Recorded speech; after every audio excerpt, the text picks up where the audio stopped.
अन्नदाता सुखी भव अन्नदाता सुखी भव। देवराज्यसेव्यमानपावनाङ्घ्रिपङ्कजं व्यालयज्ञसूत्रबिन्दुशेखरं कृपाकरं नारदादियोगिवृन्दवन्दितं दिगम्बरं काशिकापुरादिनाथकालभैरवं भजे।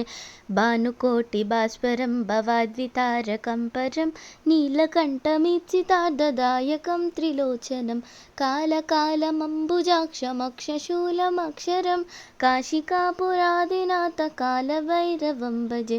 शूलटङ्कपाशदण्डपाणिमादिकारणं श्यामकायमादिदेवमक्षरं निरामयम्।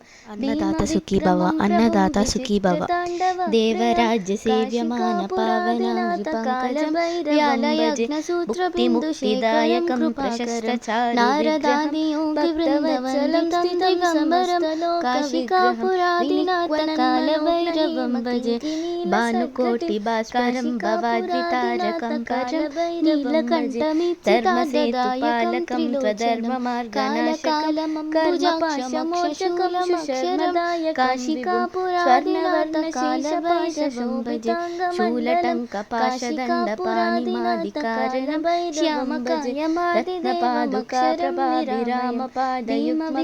नित्यमद्वितीयमष्टदैवतं निरञ्जनं मृत्युदर्पणाशनं मुक्तिमुक्तिदायकं प्रशस्तचारुविग्रहं भक्तवत्सलं स्थितं समस्तलोकविग्रहं विनिक्वनन्मनोपातनष्टपापजालमुग्रशासनं अष्टसिद्धिदायकं कपालमालिकाधरं धर्मसेतुपालकं त्वधर्ममार्गनाशकं कर्मपाशमोचकं विशालकीर्तिदायकं स्वर्णवर्णशेषपाशशोभितापशोधनं नीतिमार्गकोविदं पुरातनं जगत्पतिं काशिकापुरादिनाथकालभैरवं भजे। नित्यमद्वितीयकालभैरवाष्टकं पठन्ति ये मनोहरं ज्ञानमुक्तिसाधनं काशिकापुरादिनाथकालभैरवं भजे।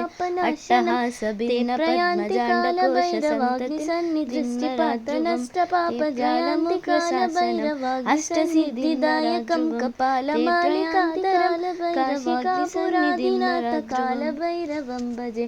भूतसङ्गनायकं विशालकीर्तिदायकं काशीवासिलोकपुण्यपापशोधकं विभुं नीतिमार्गकोविदं पुरातनं जगत्पतिं काशिकापुरादिनाथकालभैरवं भजे। कालभैरवाष्टकं पठन्ति ये मनोहरं ज्ञानमुक्तिसाधनं विचित्रपुण्यवर्धनं शोकमोहदैन्यलोभकोपतापनाशनं ते प्रयान्ति कालभैरवाग्निसन्निधिं नराध्रुवं ते प्रयान्ति कालभैरवाग्निसन्निधिं नराध्रुवं ते प्रयान्ति कालभैरवाग्निसन्निधिं नराध्रुवम्।